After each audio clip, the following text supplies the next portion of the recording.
तो सोचिए जरा, एक ऐसी चीज के बारे में जो ब्रह्मांड की सबसे सटीक घड़ी हो, लेकिन वही चीज अंतरिक्ष में सबसे तेज दौड़ने वाले तोप के गोलों में से भी एक हो। है ना ये कमाल का विरोधाभास। सवाल यही उठता है कि आखिर इन कॉस्मिक क्लॉक्स को इतनी जबरदस्त रफ्तार मिलती कहाँ से है। चलिए आज इसी रहस्य से पर्दा उठाते हैं।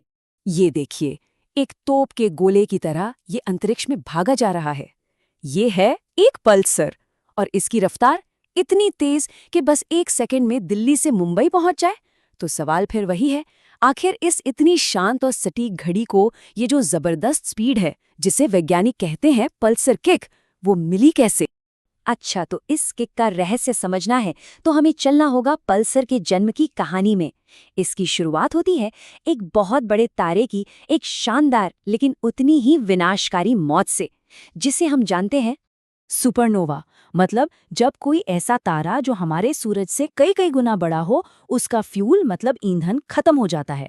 तो होता यह है कि वो एक जबरदस्त धमाके के साथ फट जाता है और इसी घटना को कहते हैं सुपरनोवा। ये धमाका इतना इतना शक्तिशाली होता है कि बस कुछ पलों के लिए ये अपनी पूरी आकाशगंगा से भी ज्यादा चमक उठता है। तो एक पल्सर का जन्म होता कैसे है? इसके कुछ स्टेप्स हैं।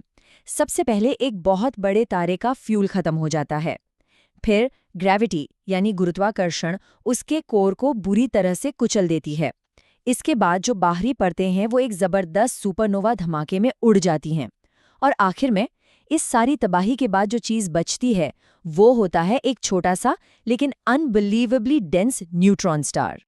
अब सवाल ये है कि ये न्यूट्रॉन स्टार आखिर कितने घने होते हैं। अच्छा, इसको ऐसे समझते हैं।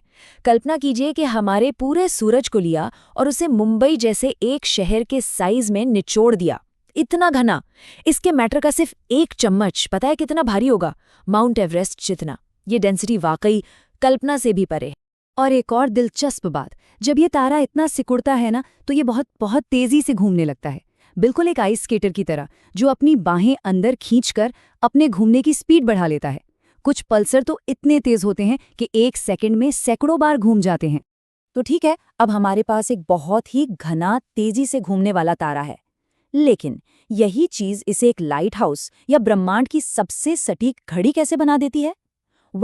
इसका राज छिपा है इसकी रोशनी में। होता ये है कि जब ये तेजी से घूमता हुआ न्यूट्रॉन स्टार अपने मैग्नेटिक पोल से मतलब चुंबकीय ध्रुवों से रेडियो तरंगों की पावरफुल किरणें फेंकता है, तब जाकर हम उसे पल्सर कहते हैं। इसका काम करने का तरीका ना बिल्कुल एक कॉस्मिक लाइट हाउस जैसा है।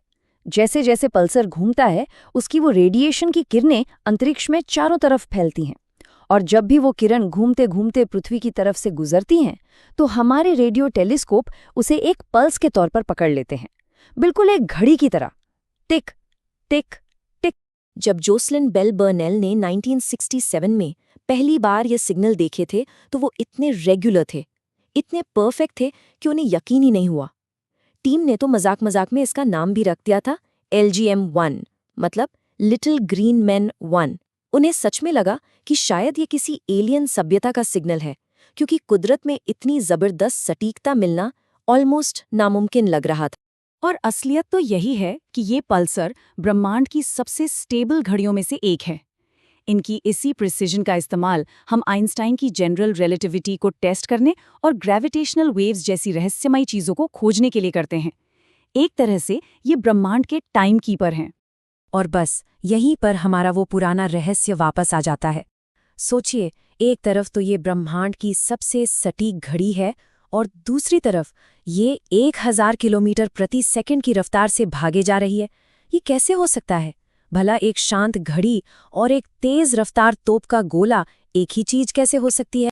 तो फिर वैज्ञानिक इस कॉस्मिक पहेली को सुलझाने की कोशिश कैसे कर रहे हैं? देखिए, इस रहस्य को सुलझाने की दौड़ में ना 2 मेन सस्पेक्ट्स हैं, मतलब 2 मेन थियरीज हैं जो ये समझाने की कोशिश करती हैं कि पल्सर को आखिर ये जबरदस्त किक मिलती कहाँ से है।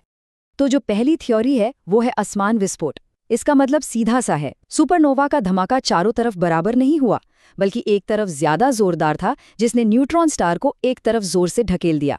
और दूसरी थ्योरी वो है घोस्ट पार्टिकल जेट, इसमें ये माना जाता है कि न्यूट्रिनो नाम के खरबों भूतिया कण, जो इतने छोटे होते हैं कि हर चीज के आर पार निकल जाते हैं, वो धमाके के दौरान एक ही दिशा से ज्यादा निकले और इन अदृश्य पार्टिकल्स के जेट ने एक रॉकेट इंजन की तरह काम करके तारे को दूसरी दिशा में किक दे दी। लेकिन यहाँ एक पेंच है, कोई भी थ्योरी पूरी तरह से फिट नहीं बैठ रही है। जो असमान विस्फोट वाले मॉडल हैं वो सबसे तेज पल्सर की स्पीड को एक्सप्लेन नहीं कर पाते, और जो न्यूट्रिनो जेट वाली थ्योरी है उसके लिए या तो हमें किसी नई तरह की फिजिक्स की ज़रूरत है या फिर इतने ज़्यादा पावरफुल मैग्नेटिक फील्ड्स की जो हमने आज तक देखे ही नहीं। तो मतलब रहस्य अभी भी कायम है। पर इस पहेली को सुलझाना सिर्फ हमारी जिज्ञासा शांत करने के लिए नहीं है, नहीं, इसका जवाब हमें फिजिक्स के एक बिल्कुल नए चैप्टर की तरफ ले जा सकता है, एक ऐसी खिड़की खोल सकता है जिसमें हमने पहले कभी झांक कर भी नहीं देखा।